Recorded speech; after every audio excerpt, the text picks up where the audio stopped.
E é isso aí, pessoal, sejam todos muito bem-vindos a mais um episódio do Agrocast da Arinos Agrícola, o primeiro podcast voltado ao mundo do agronegócio em Itaituba e região. E hoje estamos aqui gravando um episódio super especial, este que é o 10º episódio do Agrocast. Desde já, muito obrigado a todos vocês que nos assistem, que comentam, que curtem, que nos seguem e que compartilham nossos conteúdos, nossos programas para que cheguem a um número maior de pessoas. Hoje estamos aqui com a participação do Sidney e de um convidado super especial, Vitor Jimenez, ele que é engenheiro mecânico e gerente portuário da Cargill aqui em Miritituba. Vitor, primeiramente, muito obrigado por estar participando com a gente deste episódio.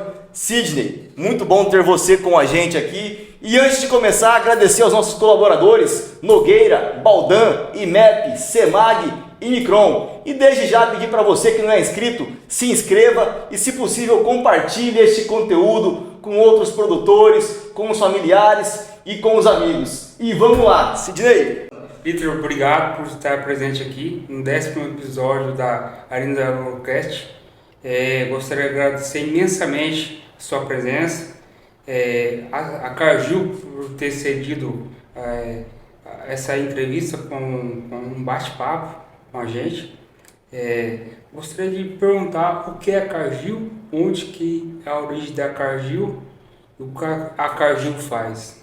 Show de bola. Primeiramente, boa noite, né? Agradecer aí, Sidney, somos parceiros de longa data aí, né? Temos praticamente uns 7, 8 anos aí que a gente está trabalhando junto aí aqui na cidade de Itaituba, né? Sim. Agradecer também você, Thales, pelo grandioso contato que fez com a gente aí. Valeu demais. Toda a equipe corporativa da Cargill que nos ajudou para que esse momento acontecesse com também. Certeza. Né? Então, foi um alinhamento muito legal e é uma satisfação muito grande estar aqui junto com vocês, participando do Agrocast, né? Então já estamos no 10º episódio, muita gente boa passou por aqui, a gente acompanha e é fruto do trabalho de vocês aí que está muito interessante, né? Levando informação de qualidade para as pessoas da cidade para que se possa se basear, ter uma opinião formada e melhorar as coisas aqui na cidade. Então, muito show de bola o trabalho de vocês. Então, obrigado demais.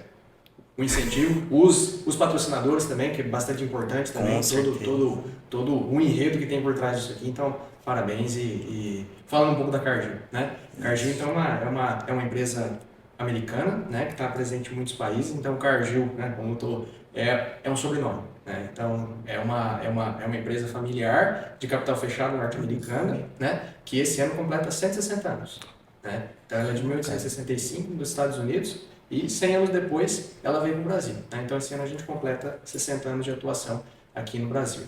Onde que é a primeira unidade de vocês no Brasil? No Brasil, ela começou no município de Avaré, no interior de São Paulo. No interior de São Paulo, isso aí. E hoje a gente está presente em mais de 17 estados aqui, né? Então quase todos os estados do Brasil e mais de 70 países também.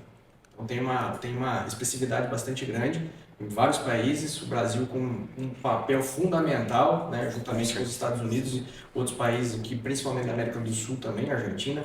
A gente vai falar um pouco mais aí da produção que a gente tem. E o Brasil aí despontando cada vez mais na expressividade na Cargill como um todo. Quantos municípios a Cargill está presente hoje a nível Brasil? Hoje no Brasil, mais ou menos uns 150 municípios, né? Tratando dos mais diversos negócios, desde nutrição animal, as commodities, né, que é um pouco do que a gente está aqui agora, seja exportação ou seja produção de produtos, né, que a gente pode falar um pouco mais depois do portfólio da Cargill aqui dentro do Brasil, que com certeza bastante gente vai ficar surpresa dos produtos que a Cargill comercializa, que fazem parte da nossa mesa todos os dias. Que legal, cara, que legal. Mas vamos falar de um cenário um pouco mais local. Hoje vocês têm uma estrutura, um porto de transbordo a princípio em Miritituba. Eu gostaria que você falasse um pouquinho sobre esse trabalho que vocês desenvolvem aqui de fato, quando chegaram. Fala para nós um pouquinho da estrutura local da Cargill hoje em Itaituba. Beleza, Thales. Hoje, como você mesmo disse, a gente tem um porto transbordo aqui, né, que ele faz o transbordo do modal rodoviário, né, que vem do Mato Grosso, para as barcaças, para seguir pelo Rio Tapajós, descendo até, no nosso caso, na unidade de Santarém, que recebe essas barcaças, né, embarcam no navio e depois exportam para o mundo todo. Falando um pouco a nível nacional, assim, né, a nível geográfico, como é que funciona. Então, hoje o maior produtor de grãos do Brasil é o estado do Mato Grosso, né? Uma estatística interessante é que se o Mato Grosso fosse um país, ele seria o quarto maior produtor de grãos do mundo. Olha só. Então, falando de soja, por exemplo, a gente tem o Brasil como maior produtor, depois os Estados Unidos, a Argentina e depois já entraria o Mato Grosso, né? Então, o Mato Grosso tem uma especificidade muito grande, né? No milho também, né? No milho, o maior produtor Estados Unidos, depois China e depois já vem o Brasil, tá? Então, o Mato Grosso ali, tirando as duas safras, né? que é uma peculiaridade do Brasil, é uma sorte muito grande que a gente tem por esse clima tropical de tirar duas safras, né? Produz aí de 45 a 50 milhões de toneladas por ano de cada cultura, né? Então, Mato Grosso é uma potência muito forte. Hoje, Vitor, Mato Grosso, a Cargill, ela recebe soja ou provavelmente milho a partir de que município? Hoje a gente, situado aqui no Arco Norte, né, então a gente tem mais ou menos uma divisão geográfica do Mato Grosso em algumas regiões, né? Correto. Então, a região que compensa, né, subir o caminhão até Miritituba é mais ou menos de Lucas do Rio Verde para cima. Então, Lucas do Rio Verde, existe uma tomada de decisão. Onde que é melhor eu escoar, né, para a parte mais sul, sudoeste ali, que é Rondonópolis, onde tem um terminal ferroviário, que a malha ferroviária vai ligar aos portos do sul e sudeste, né? Então Guarujá, Santos, Paranaguá, toda aquela malha ali está interligada, e se não, sobe BR-63 para Miritituba. Então a gente está mais ou menos a 1.000 quilômetros de Sinop, né? Então é mais ou menos essa decisão ali. Então, descendo um pouquinho mais ali, Sorriso, Lucas do Rio Verde, Nova Mutum, é mais ou menos onde a gente tem o poder de decisão. Para onde compensa mandar mais, né? Eu pagar o frete para subir para Miritituba, depois colocar na barcaça para exportação, ou eu pagar o frete descendo um pouco para Rondonópolis para depois colocar no trem para chegar no porto lá de baixo. Então, é a continha de mais e menos ali que vai fazendo que o produto chega no navio com que preço, né, da melhor forma. Então, é mais ou menos assim. Então, dividindo o Mato Grosso aqui, essa parte da BR-63 sobe Miritituba, a parte aqui mais de baixo aqui desce Rondonópolis, e a parte do oeste pode ser enviada para Porto Velho. Então, toda a produção, falando do caso do Cargill, né, que a gente tem uma estação de transbordo, assim como a gente tem aqui em Miritituba, a gente tem a mesma em Porto Velho. Então, toda a região, o oeste do Mato Grosso, né, e também a produção de Rondônia, ela escoa via caminhão para o terminal de Porto Velho transborda, embarca nas barcaças, só que aí o trecho de rio dele é um pouco mais longo, né? Que entra no Rio Madeira, depois entra no Rio Amazonas e chega até em Santarém. Então, Santarém uma posição muito privilegiada também, né? Onde tem o encontro dos dois rios ali, a gente manda pelo Tapajós e manda pelo Madeira e Amazonas também. Abaixo de Santarém, vocês não vão ter nenhum outro porto, como Barcarena ou ali em Amapá, por exemplo? Não, já não. Segue direto para o oceano e para o mundo. A saída final hoje é Santarém. Olha só. Santarém exporta para o mundo todo, né? E, claro, isso vai depender muito de produto, né? Tem produtos que vão para determinados destinos, né? Vai depender muito do local do destino também, se tem uma estrutura adequada, com nível de calado, né? Correto. Tudo isso aí vai fazer a influência, né? Mas de Santarém ali tem saída para o mundo todo. E para vocês, enquanto Cargill, a gente sabe que hoje em Miritituba nós temos portos de outras empresas instalados, sabemos que tem muitas outras se instalando com projetos aí de instalarem suas bases aqui. Mas para Cargill, sabendo que vocês têm um porto de vocês aqui terrestre 360 quilômetros, pelo rio vai ser ainda menor essa distância. Sim. Qual que é a importância de Miritituba nesse papel hoje? Sim, a grande sacada dos portos aqui, né, é justamente baratear o frete até o navio. Então, quando a gente tira do caminhão e joga no modal hidroviário, por exemplo, a gente está tendo uma redução de custo de frete. Quantas carretas dia vocês recebem por dia? A capacidade do terminal é em torno de 500 carretas por dia. Né? Hoje, no fluxo médio aí de 400, 450, depende muito dos picos de safra. Né? Então, agora a gente viveu um pico de safra de soja, lá no mês de agosto a gente vai ver um pico de safra de milho, né? Isso aí tem uma sazonalidade ao longo do ano, né? A gente depende também do nível do rio, né? O nível do rio é um fator que, né, um fator sazonal e natural que vai fazer com que a capacidade de expedição diminua um pouco, consequentemente tem que frear um pouco a capacidade de recebimento, né? Mas gira em torno disso, né? Gira em torno disso, 450, 400 caminhões numa média por dia aí, isso aí movimenta quase 5 milhões de toneladas por ano. Quantas barcaças chegam serem carregadas serem por carregados dia? dias? E quanto uma barcaça vai quanto? A gente tem uma curiosidade muito, a gente fica se perguntando, uma barcaça ela cabe quantos rodotrem? Essa é uma boa pergunta, Sidney. Até pra gente falar pra turma de casa que como é esse cenário, né? Às vezes a gente está aqui vamos falar assim, do outro lado do rio, vê todas aquelas estruturas ali, vê aquelas barcaças boiando ali, como é que funciona, né? Então, mais ou menos, né? Hoje a gente tem uma barcaça um pouco diferente da do mercado. Muitas empresas usam o padrão Mississippi, que é justamente o corredor de exportação ali dos Estados Unidos, onde, né, cruza os Estados Unidos inteiro, ali no cinturão do milho, onde vai fazendo o carregamento ali. Essas barcaças do padrão Mississippi, elas levam mais ou menos 2.000 toneladas e vamos converter em rodotrem, então mais ou menos uns 40 caminhões, né? Então 40 caminhões por barcaça. Nós temos uma barcaça um pouco maior que a do mercado, né? Uma barcaça que cabe 3.000 toneladas, são mais ou menos 60 caminhões, né? E dependendo da composição que se faz de comboio, né? Comboio com 15, com 12 barcaças aí, são 700, 800, até 1.000 caminhões, dependendo do tamanho do comboio, né? Que uma embarcação empurra, né? E leva até Santarém. Show! Que legal, cara, que legal. E são números expressivos, principalmente pra gente que vê esses caminhões rodando, às vezes, aqui por dentro de Itaituba, na estrada aí. Cada carreta dessa carrega 40 toneladas de soja, de produto? 50 toneladas. Olha só. O 9 eixos, né? O 9 eixos, que hoje, fluxo Miritituba é 90% do que tem, né? Pra aguentar a estrada mesmo. Então, a gente tá falando em pico de safra aí, todos os portos, né? 2.000 caminhões por dia. Então,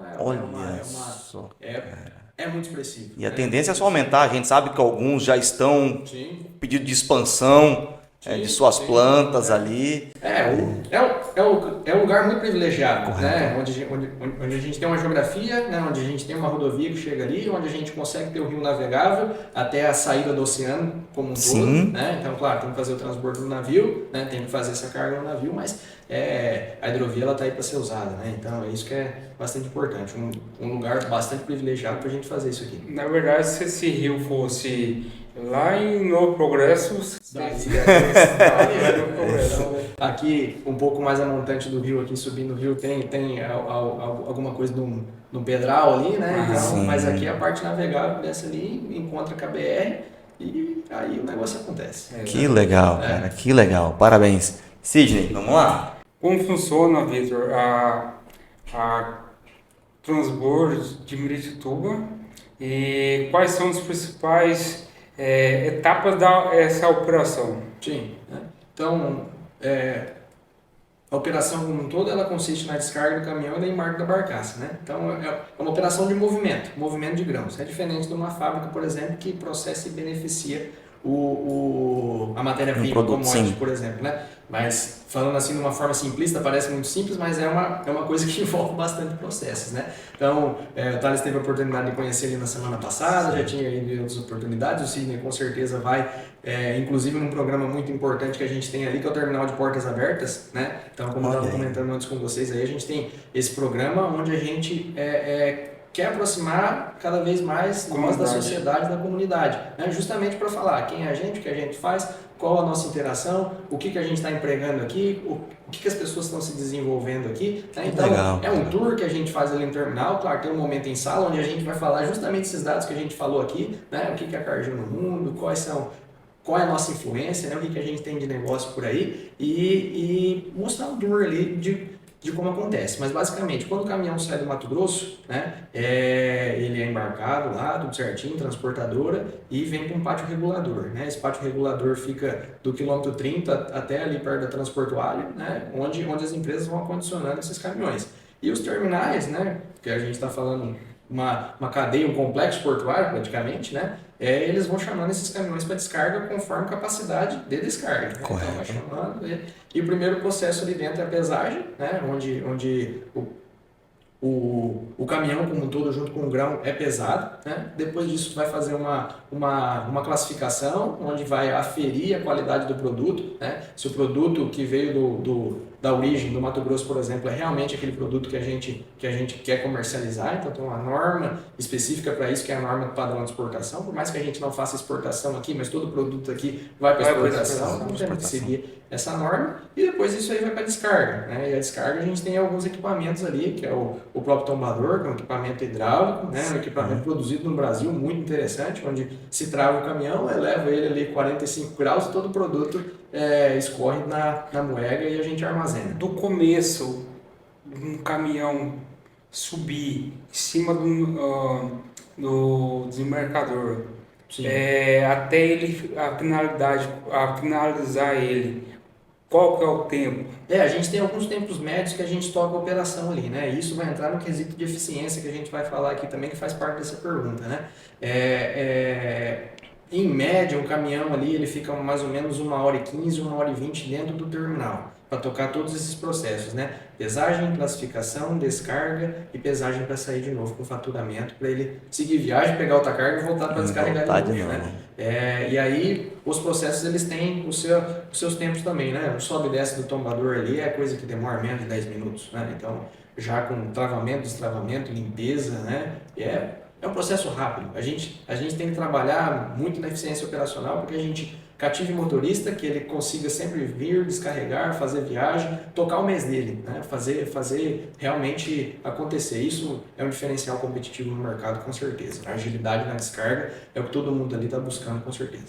E como você falou, a gente esteve lá essa semana acompanhando um pouquinho do trabalho que vocês desenvolvem. Desde já, parabéns. Agradecer aí ao time que nos acolheu tão bem lá e nos apresentou o Porto.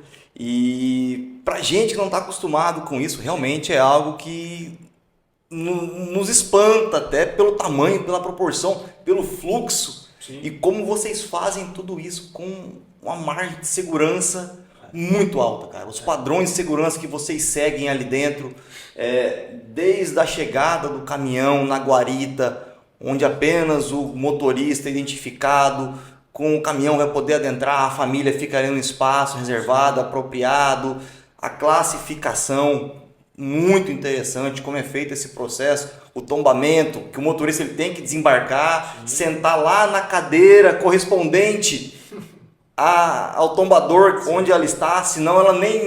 Então assim, cara, é muito legal ver todo esse processo e entender um pouquinho mais. Vamos colocar algumas imagens do terminal para que vocês possam visualizar melhor como é que funciona tudo isso. Mas, cara, é legal demais. E o que é mais interessante, é uma estrutura que roda 24 horas, 7 dias por semana. Isso aí. Principalmente nesses picos de safra pelo qual estamos passando. A Hilda lá nos recebeu, falou que tem apenas 1 ou 2 semanas no ano ali que vocês fazem uma parada para manutenção.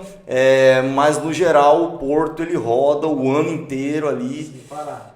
Quantos colaboradores hoje a Cargill tem dentro do terminal de Miritituba e como é distribuído entre turnos? Porque a gente que mora aqui em Itaituba, você vê as balsinhas, você vê aquelas vans chegando no porto ali na orla, todo mundo uniformizado. Como é que é isso aí, cara? Que a gente sabe que é um time grande para manter um projeto desse rodando, né? Aliás, de responder a pergunta, você viu, Sidney, que ele já está muito inteirado já. A possibilidade de um dia já sabe tudo o que está acontecendo. Desse jeito. Isso que é importante. E assim como você viu, né, essa visita que a gente tem guiada no terminal ali é muito interessante para mostrar para todo mundo. Né? É uma realidade, são equipamentos robustos, né? Então, como a gente está falando do tombador ali, correia transportadora, elevador de caneca, as próprias barcaças, é tudo muito grande. Tudo muito grande, em grande volume, em grande quantidade, que vai fazendo ali. Né? E para isso a gente precisa das pessoas, né? Que foi o tópico que você entrou. Então hoje a gente tem mais ou menos umas 130 pessoas ali para tocar a operação 24 horas por dia, 365 dias por ano, que elas estão distribuídas em turnos. Né? Então tem o turno de manhã, de tarde, de noite, o turno folgando, e isso aí vai garantir a escala 24 horas. Né? Então existem as equipes operacionais, existem a equipe de gestão e apoio administrativo, a equipe de manutenção, né, que foi o pessoal que bem te recebeu ali, que é responsável por manter o ativo rodando, né? Então o ativo ali, vamos falar dos equipamentos. Eles têm a função deles ali é justamente monitorar, agir em preventivas e preditivas para evitar com que as corretivas aconteçam. Né? Corretiva é perca de tempo, de dinheiro, o maquinário parou. Exatamente. Parou o caminhão, parou o carcaço, parou o navio. Então é isso que a gente não quer que aconteça. Então a gente investe bastante em manutenção preventiva. Né? Então tem um time bastante engajado em fazer isso aí acontecer. E hoje tem muitos funcionários locais ou tem muitos funcionários que venham de outros municípios, outros estados, ou você dá preferência para hoje locais? A gente está com pelo menos 95% das pessoas aqui são locais. Olha que maravilha, locais aqui de Itaituba. Miritituba a gente tem 1/3 das pessoas que são de Miritituba mesmo, né? Então, vamos falar assim, hoje a gente está com 9 anos de operação, né? Então a gente começou ali no finalzinho de 2016, começando ali a operação ali no começo de 2017, foi mais ou menos na época que eu cheguei também, então eu tive um privilégio muito legal de ver o final da construção e o começo de tudo, né? Então vi o primeiro caminhão, a primeira barcaça, primeiro problema, primeira solução, primeiro de tudo, né? Então ali ainda consegui evoluir ali dentro.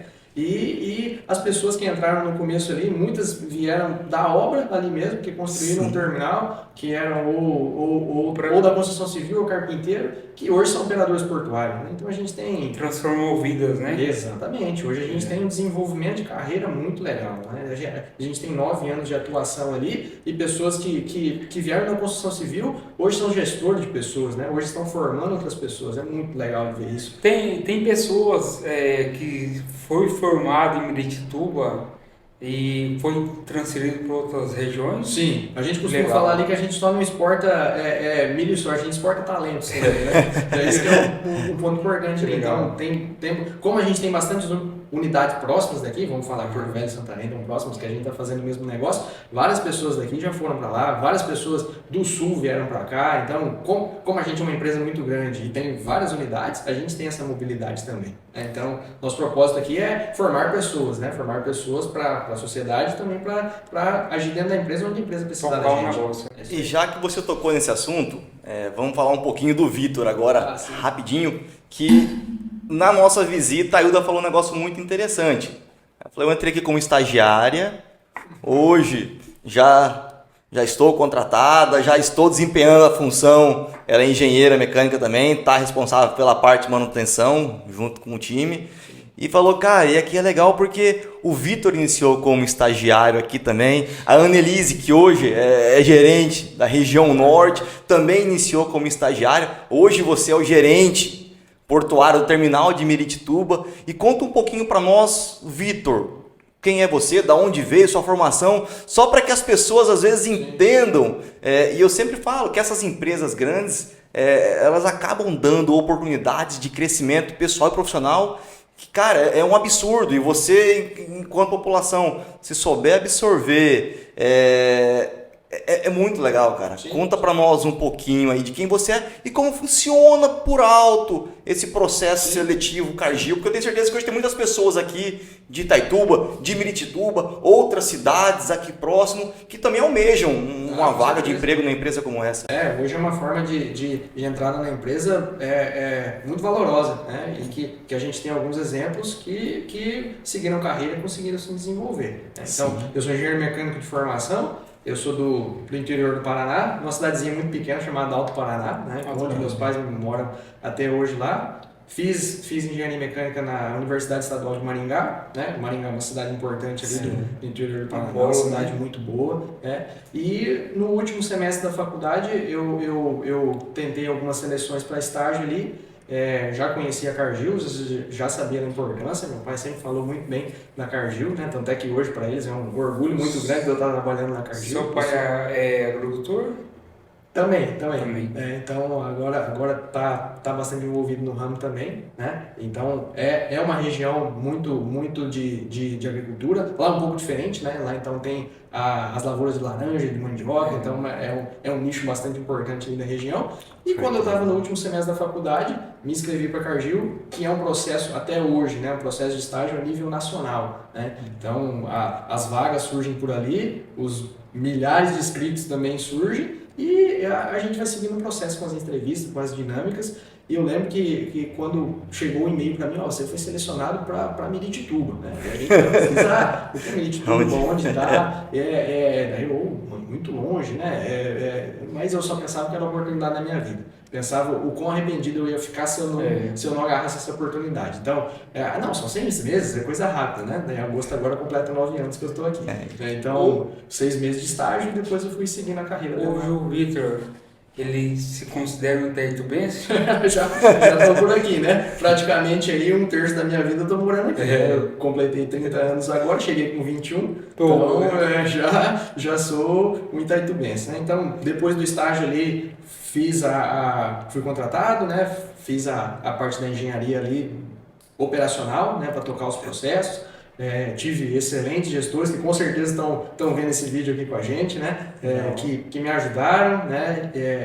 Me deram muitos conselhos, me ajudaram a desenvolver, que todo mundo se desenvolveu junto, e é isso que a gente hoje, como gestor, passa para a nossa equipe como um todo, né? Que o desenvolvimento de uma pessoa, no elo da cadeia toda ali, é o desenvolvimento de todos, né? Passei pela operação, fiz uma passagem ali pela manutenção também, que foi bastante importante para hoje eu, desde 2 anos atrás, aí, sou o líder do Porto. Né? Onde que é a sede da Cargill hoje no Brasil? No Brasil, em São Paulo.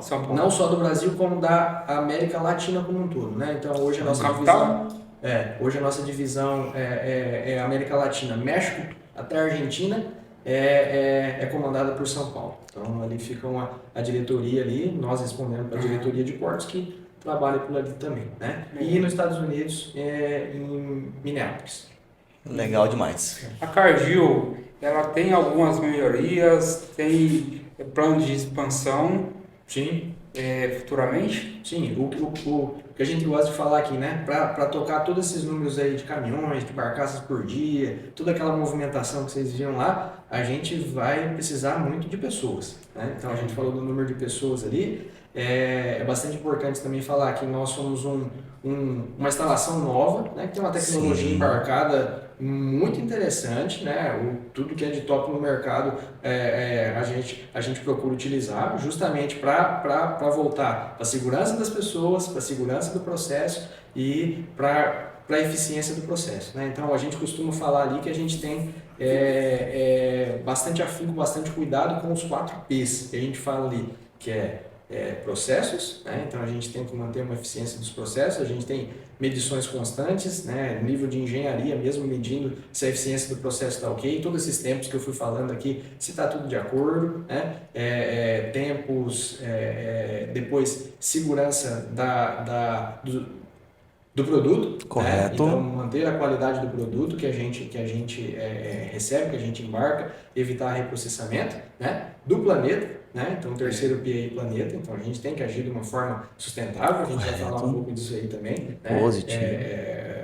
Para a gente garantir a boa utilização de tudo que a gente faz e das pessoas, né? Então tudo isso aqui não seria possível, todos esses números, toda essa construção, se a gente não tiver as pessoas engajadas, motivadas, querendo estar ali, né? Então a gente tem uma cidade com uma condição razoável de oferta de emprego, e o que a gente vai fazer diferente para as pessoas estarem ali querendo produzir com a gente, né? Então a gente tem que garantir um bom ambiente, onde todo mundo se respeita, onde todo mundo tenha, eu quero chegar ali, eu quero trabalhar junto com vocês hoje, né? Para que o trabalho não seja um trabalho, para que o trabalho seja uma ocupação. Então eu vou chegar em casa, eu vou chegar no trabalho, vou ter a certeza que eu vou produzir, que eu vou entregar o melhor ali, que tem alguém vendo e querendo me desenvolver, as oportunidades vão acontecer e depois tem alguém me esperando em casa, então eu tenho que chegar bem, né? Então o nosso principal valor ali é a segurança. Você viu muito bem ali, você viu,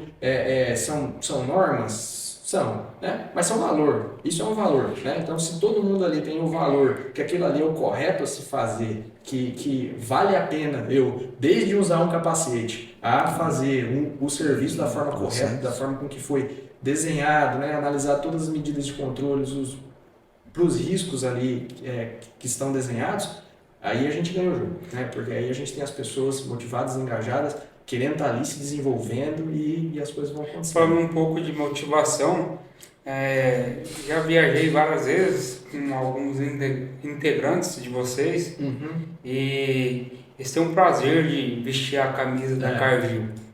Parece que é uma marca, né? É uma marca só agora, cara. Então, parabéns, a empresa deve ser sensacional de trabalhar e fazer parte dessa equipe, né? Sim.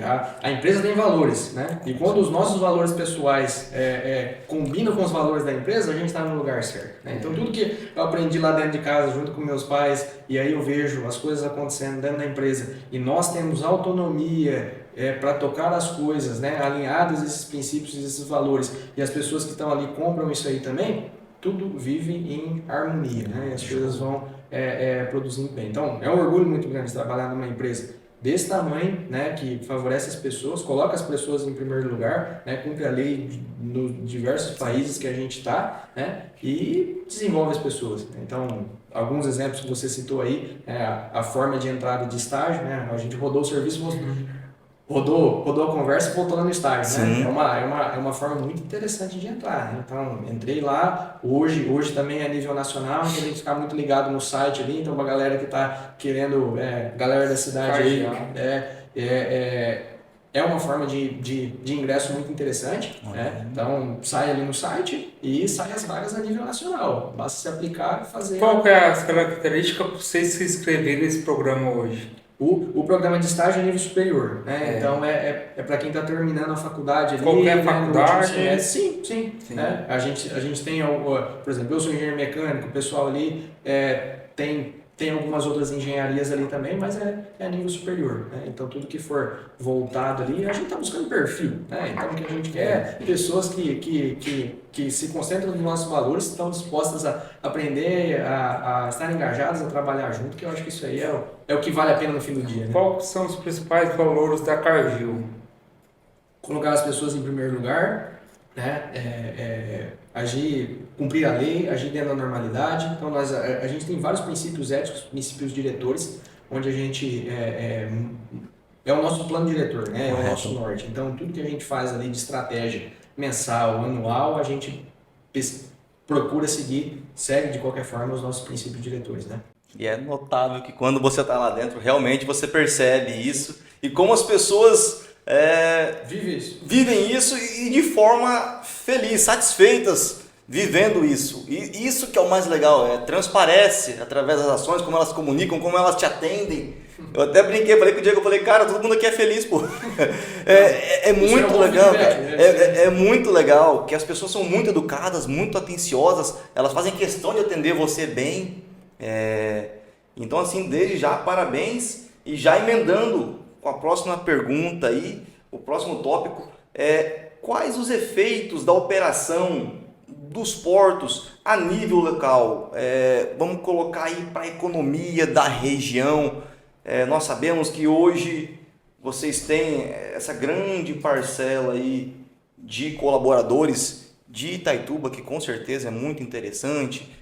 Tem a questão da geração de imposto, de renda. O que você falaria a nível de efeitos num cenário mais local aí que a Cargill entrega para a nossa região? A zona portuária como um todo ali tem uma parcela muito importante ali da questão de geração de empregos, de prestação de serviço, né? Então, tudo gira em torno... Questão social. A gente tem, vamos falar ali, todos os caminhões que chegam por ali, eles vão precisar abastecer, eles vão precisar de alguma assistência, então gira, né? A economia... Uma engrenagem rodando. Isso aí, a prestação de serviço, então isso aí tende a favorecer a comunidade também, a sociedade como um todo, né? E nós temos um papel muito importante a nível de comunidade também, né? Então a gente tem algumas ações aí que a gente toca tanto no âmbito urbano quanto no âmbito rural, onde a gente vai levar alguns nossos programas de desenvolvimento da comunidade também, que isso faz parte dos nossos valores, dos nossos princípios diretores, que a gente tem que desenvolver a comunidade onde a gente está. Não só as pessoas que estão trabalhando ali com a gente, né, porque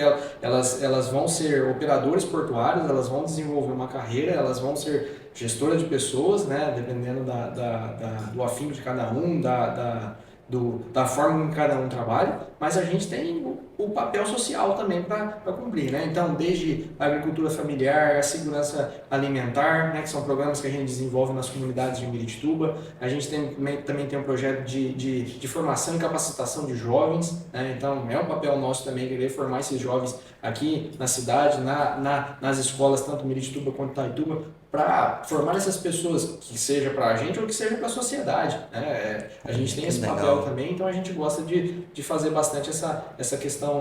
É um dever muito, muito importante e faz sentido, né? Então é isso que a gente procura fazer aí no desenvolvimento local. Parabéns, cara. Vitor, como a Cargill tem trabalhado a questão da sustentabilidade? Sim, são as regiões portuárias. São 3 letrinhas que estão muito famosas aí, né? O E, o S e o G, né? Então a gente ouve falar muito, o que é isso? O que a gente vem falando?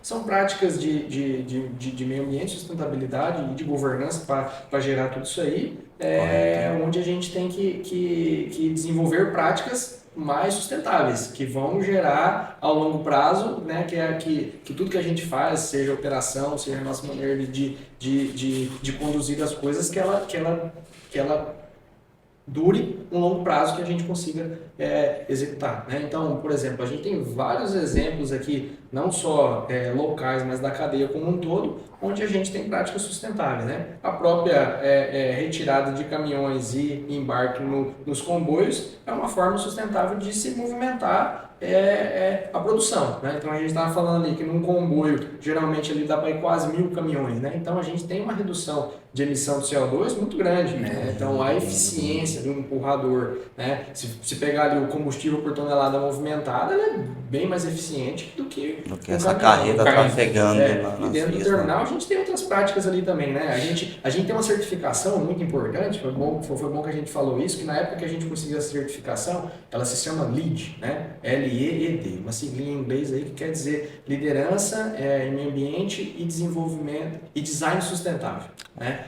Que são várias práticas que a gente tem no terminal assim para economia de energia e água, por exemplo, né? Então é uma certificação que a gente conseguiu lá em 2019, na época foi o primeiro terminal portuário da América Latina que conseguiu, né? E tem várias práticas. Internacional É uma certificação internacional, ela tem alguns parâmetros ali, então um prédio pode ser certificado, por exemplo, tem umas questões de análise ali, e instalações com grandes indústrias também pode, né? Então, desde uma torneira automática ali que vai fazer você economizar água, né? Desde uma compra de energia, por exemplo, renovável, sustentável, isso aí pontua dentro da certificação, e a gente tem essa certificação, né? Dentro lá do terminal também a gente tem algumas placas solares, né? Onde a gente vai fazer a aquisição ali para tocar o escritório, para tocar toda a demanda que a gente tem, e toda a energia também comprada do Mercado Livre, onde vem de fontes renováveis, sustentáveis, né? Então, são algumas coisinhas que a gente vem fazendo ali, claro,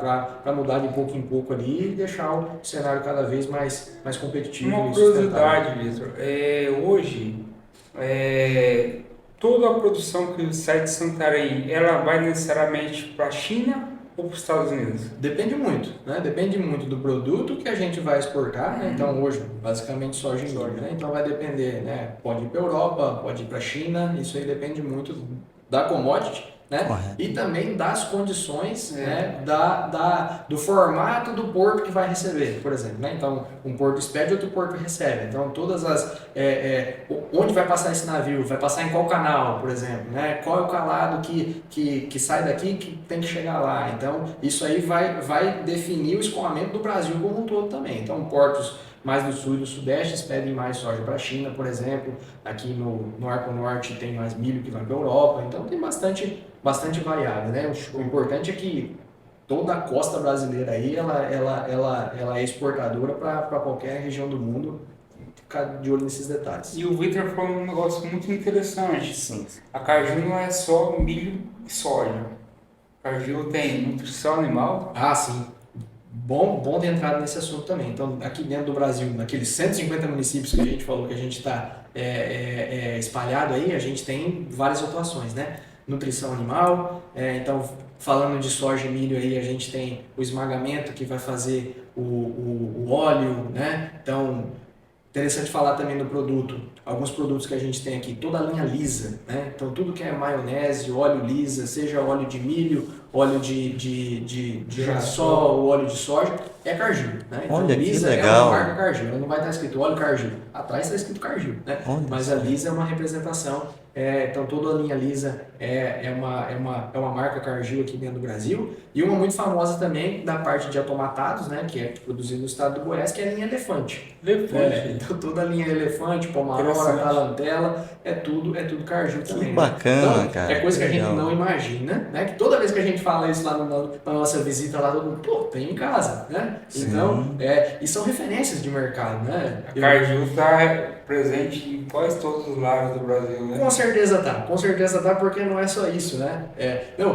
E até uma referência que eu lembro que quando eu era criancinha, ia no mercado comprar a listinha da minha avó lá, ela não escrevia se tá tomate, ela escrevia elefante. Né? Então vai comprar elefante, né? Vindo naquela latinha bonita lá na época, né? E, por exemplo, do milho, né? Da indústria de milho, tem muitas outras coisas que são usadas por outros grandes clientes, né? Então tem outras empresas que vão produzir tantos outros alimentos que pegam produtos primários da Cargill, que veio do milho, né? Então, desde indústria farmacêutica, de cosméticos, de outros bens de consumo, de tudo que imaginar aí, tem um pouco de Cargill no meio. Vitor, para tocar a engrenagem, igual o Tarso falou, e quais são os principais desafios em termos de logística?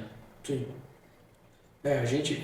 Como a gente falou aqui, né? A gente faz o transporte, né? Então a gente depende do modal rodoviário para chegar até o porto, né? A operação porteira para dentro a gente toca ali com os equipamentos que a gente tem e depende do rio com navegabilidade para enviar todo esse produto para Santarém. Então a gente está assim numa região muito privilegiada, onde a gente tem uma geografia muito interessante para fazer todo esse transporte, né? E depende que todas essas organizações se organizem para que o processo flua como um todo, né? E quanto mais eficiente a gente for nessa cadeia como um todo, né? Mais eficiente, mais competitivo a gente vai ser no mercado. Mais competitivo a soja, o milho brasileiro vai ser competitivo no mercado e vai ser mais atrativo a nível mundial, né? Então, em todos esses elos da cadeia a gente tem que fazer atuações, né? Seja na rodovia, na hidrovia e dentro do terminal, onde a gente tem maior chance de tocar as coisas com eficiência, com as pessoas trabalhando dentro do terminal, a gente vai fazer um processo ser acelerado, né, com descarga em segurança, para que o caminhoneiro vá e volta e a gente consiga manter um bom fluxo, né? Na verdade, a Cargill, o que você passou pra gente é uma equipe de Fórmula 1, né?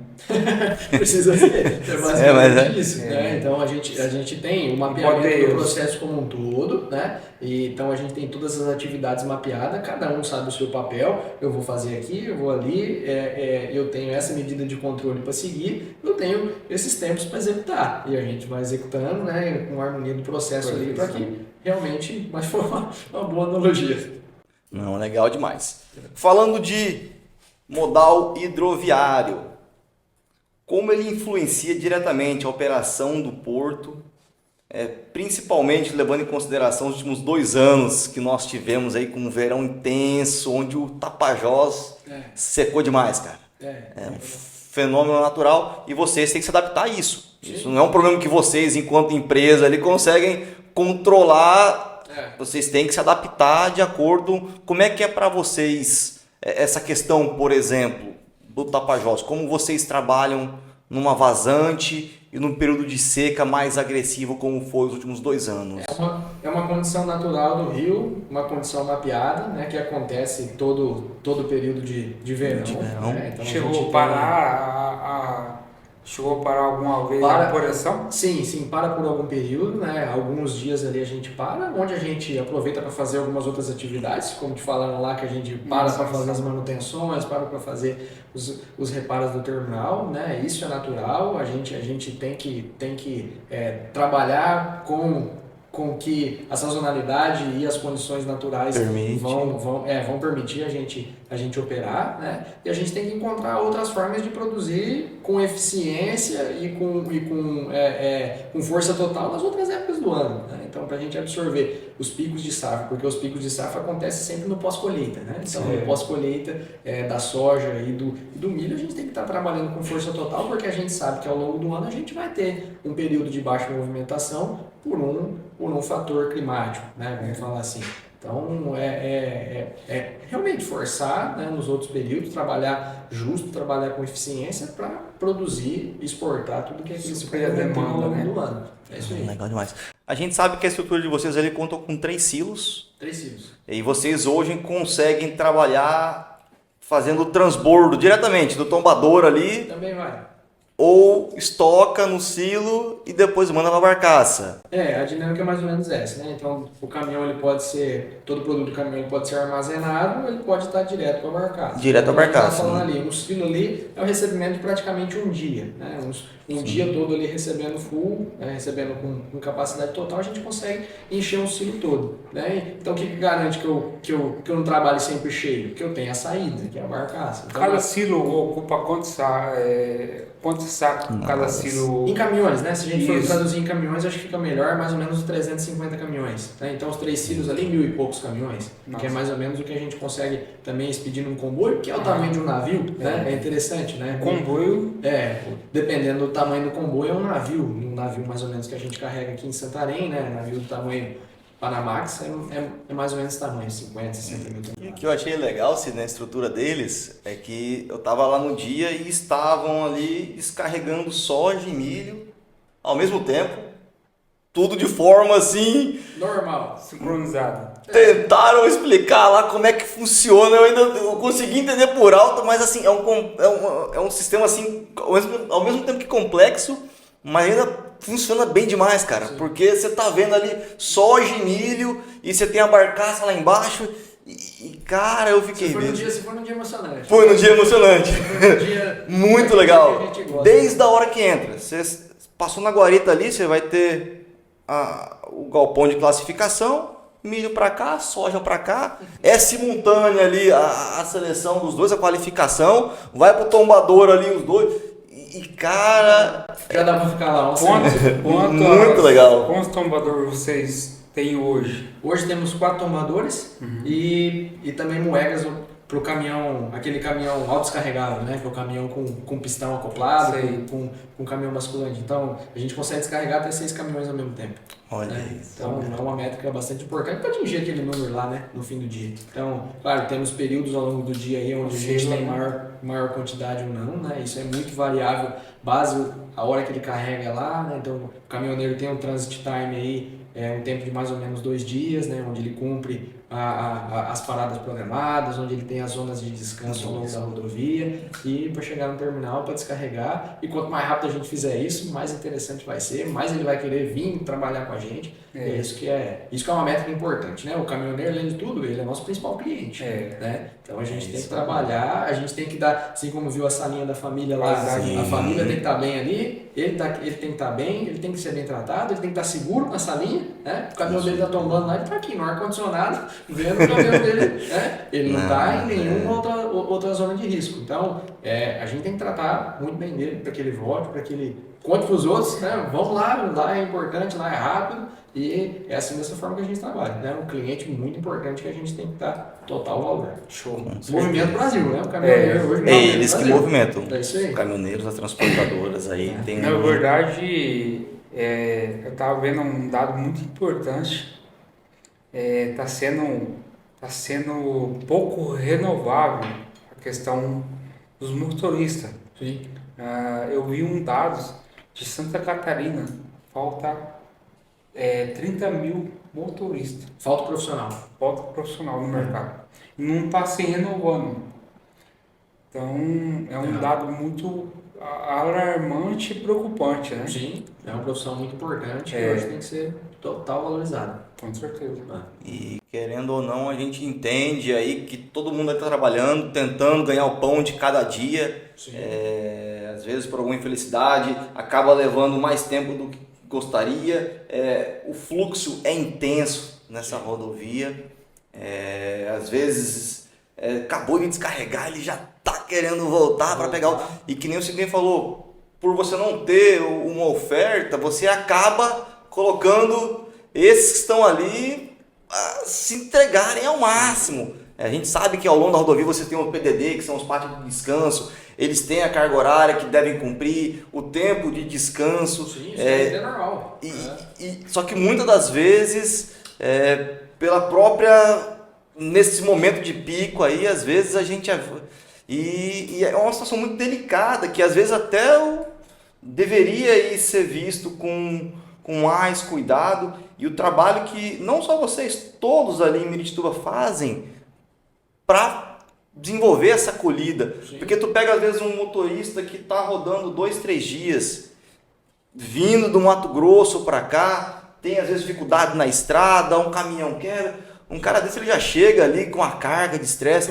Então assim, é muito bacana, a gente pôde acompanhar um pouquinho mais de perto como é feito essa acolhida por parte de vocês, esse acolhimento, e é muito legal, cara, e que nem passaram para nós ali, com o passar do tempo, você cria até um laço de amizade, você conhece, você passa a conhecer aquele motorista, você passa a chamar ele pelo nome, e assim, e isso é legal demais, cara, isso é... Conhecer também, isso é legal, né, então, dos 4 P's que a gente falou ali, né? O caminhoneiro é um P importante também, que é uma pessoa que está ali, né? Então, as pessoas a gente tem tratando. Sem eles não teria como. Não tem movimentação, não tem ninguém, não tem Vitor, não precisa de ninguém ali se a gente estiver ali movimentando, né? Então é importante. Então, voltando no assunto de pessoas ali, que eu acho que é o principal direcionador ali, a gente tem uma métrica bastante legal no terminal ali, que recentemente a gente atingiu 40% de mulheres no terminal como um todo. Né? Você deve ter visto, sim.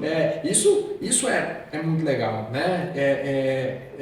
Não é a condição de todo o mercado de trabalho, né? A gente sabe disso, mas se hoje a gente tem 50% da população mundial que é mulher, né? Por que elas não estão sendo aproveitadas no mercado de trabalho? A gente está deixando talento desperdiçado. Com certeza. Então a gente está buscando firme e forte aí fazer. A gente sabe que existem algumas atividades, né, que o homem vai se sobrepor em relação à mulher, principalmente em relação à força física. Mas isso quer dizer que ela não pode fazer? De forma alguma. O que a gente tem que fazer? A gente tem que mudar algumas atividades, seja com alguma estrutura, seja com alguma ferramenta específica, da forma com que for, com que ela consiga executar e principalmente com que ela conseguindo executar e também vai conseguir executar com maestria. Né? Então esse é um trabalho muito forte que toda equipe tem ali para deixar condição para que todos estejam ali incluídos no processo. Né? Então é aquelas letrinhas que a gente fala também de diversidade, equidade, inclusão, né? Deixar um ambiente diverso, mas que todo mundo esteja incluído ali. Né? Então a gente está falando isso de mulher, a gente está falando isso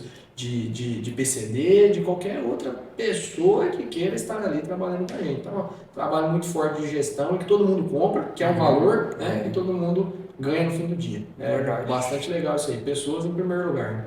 Não, Vitor, legal demais. Parabéns mais uma vez aí a Cargill. E olhando para o futuro, você falou um pouquinho para nós sobre a estrutura de vocês hoje, como vocês começaram.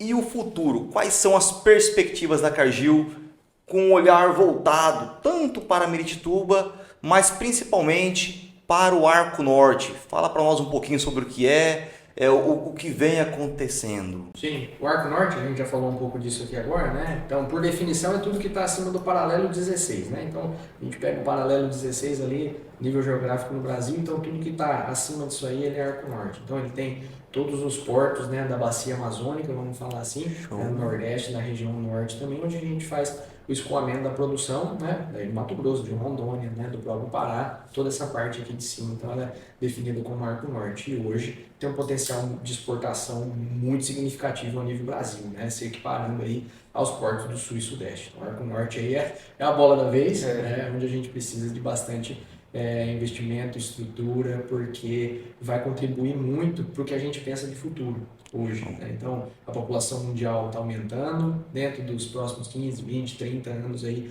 esse número de 8 bilhões vai aumentar em 500 milhões, vai aumentar, e a gente precisa alimentar todo mundo, né? E hoje quem é o celeiro do mundo, que a gente ouve falar, onde está essa produção, onde a gente consegue ter 2 safras por ano, onde a gente consegue ter a agricultura mais sustentável do mundo, é o Brasil, né? Então, a importância do Mato Grosso, que é mais que muitos países aí de produção, a forma de escoamento que a gente tem, né? O potencial que a gente tem em melhorar a nossa agricultura aqui no Brasil, né? Seja evitando 100% do desmatamento, usando condição de melhoria nas áreas que a gente já tem, né? Aumentando produtividade, aumentando competitividade de escoamento, né? Então, os investimentos, as melhorias, né, tudo que a gente pensa de futuro vai estar ligado aqui no Brasil, nessa parte de escoamento, de alimentação mundial, né? O mundo depende muito dessa região aqui, né, da forma com que a gente vem trabalhando aqui. Então, é mais ou menos nesse sentido de suprir a alimentação mundial. Eu acho que o Brasil não tem, a grande maioria não tem 2 safras. Exatamente. De 3. É o clima tropical que faz safrinha e o boi. Já vi amigos meus que tem a soja principal, o milho secundário e o boi em 3, 4 meses.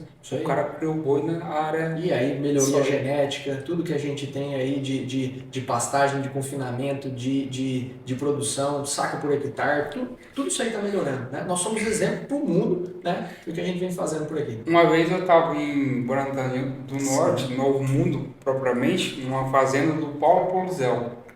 E eu vi uma situação assim, ele estava arrendando a área que já tinha colhido o milho e ele estava engordando um boi com os restos, o resto do milho, da soca.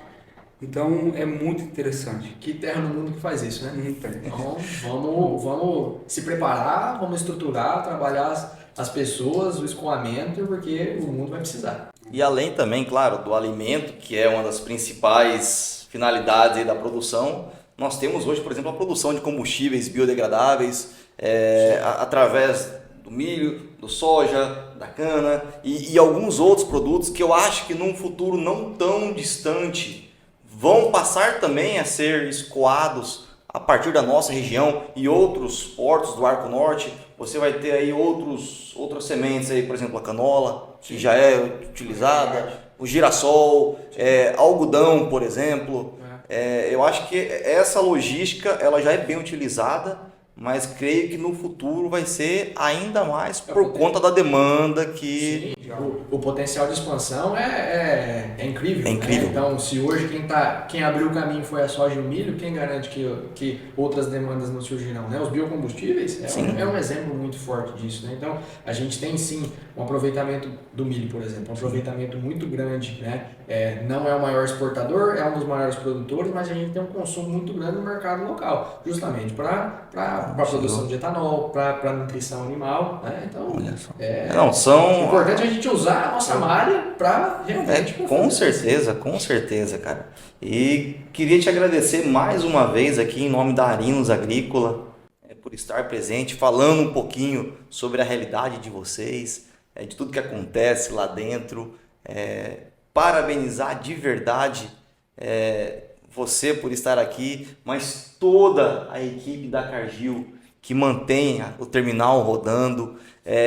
Parabenizar vocês pelo cuidado, pelo carinho com o qual vocês tocam o projeto. A gente que teve a oportunidade de ir lá, conhecer e enxergar mais de perto, é muito legal, é encantador, parece que de fato você está num mundo paralelo ali, cara, é muito legal, parabéns de verdade. E para a gente já encaminhar para o nosso encerramento, eu queria que você deixasse uma mensagem aí para todos que estão nos assistindo, uma mensagem em nome da empresa, em nome do terminal portuário de Meritituba. Fica à vontade aí, Vitor. É muito legal ouvir você falando dessa forma, Thales, porque quer dizer que a gente está executando algo muito positivo lá também. Né? Então quer dizer que o propósito que a gente sai todo dia para trabalhar ali, ele está sendo cumprido. Então, se vocês conseguiram ver isso ali, tá muito legal. É isso que é importante. E assim como você foi lá, depois a gente organiza todo o time Arinos para ir conhecer lá também. Depois, com certeza, o público aí vai pedir uma visita, porque é muito importante. É a forma com que a gente tem de aproximação da sociedade. A gente tem vários parceiros aqui, né, várias instituições onde a gente procura fazer essa aproximação também para levar o conhecimento. E é isso que esse podcast está fazendo. Né? Então, parabenizar para vocês aí também. Né? Então, vários assuntos que foram tratados aqui, de pecuária, né? De garimpo, várias coisas que é para levar o conhecimento das pessoas. É isso aí. E hoje a gente está falando um pouco do agro aí, de uma empresa importante no cenário mundial. Né? Então, nós aqui temos um papel muito importante a nível mundial. Né? Nós temos uma especificidade muito grande a nível Cargill Brasil, né, de movimentar as commodities, de nutrir o mundo, né, que é o nosso propósito, nutrir o mundo de maneira, a gente falou todos os propósitos aqui praticamente, né, de maneira responsável, sustentável e segura. Né? Então a gente abordou todos esses temas aqui na conversa normal, e esse é justamente o nosso propósito, né? E agir com as pessoas que a gente está aqui dentro, agindo junto com a comunidade, agindo junto no ambiente que a gente está, para cada vez a gente ser mais próspero, né? Para cada vez a gente fazer a coisa certa, movimentar o Brasil, movimentar o mundo e tocar adiante. Né? Então esse é o que a gente vem fazendo ali, e agradeço muito aí o convite. Né? O trabalho de vocês aí está muito bom mesmo, e show de bola. E a gente te agradece. Você é um cara que eu conheci você praticamente há 9 anos. Sim, desde o começo. Uhum. Você vinha com o Adriano, Sim, né? sim, vai estar assistindo. Gente boa, Adriano, um abraço para você. Vou comprar um trator desse aqui. E a gente fez um cadastro, na verdade, com vocês, e a gente ficou lisonjeado de estar fornecendo os produtos para vocês. Sim. A gente ficou muito contente, e como qualquer o outro cliente, mas a gente, pô, a Cargill tá comprando da gente. Então, gostaria de agradecer pela confiança e obrigado por ter vindo, obrigado para a equipe Cargill, e agradecer em nome da família Arinos a sua presença. Então, a gente que agradece. Foi muito bom estar aqui, e que bom, tomara que a gente tenha feito um bom programa aí, que seja muito proveitoso para todo mundo que vai assistir. Com certeza, tenho certeza que foi muito esclarecedor para muitos de vocês que estão nos assistindo. E gostaria aqui de mais uma vez agradecer a cada um de vocês que ainda não é inscrito. Por favor, se inscreva em nosso canal, ajuda bastante aí. Compartilhe, deixe seu comentário. Tenho certeza que muitos colaboradores, parceiros aí, colegas do Vitor vão estar assistindo. Deixe sua mensagem e parabéns mais uma vez. E Vitor, muito obrigado. Não deixando de agradecer aqui aos nossos colaboradores Nogueira, Baldan, INEP, Semag e Micron. E pessoal, se Deus quiser, nos vemos aí no próximo episódio do Agrocast aqui da Arinos Agrícola. Valeu demais!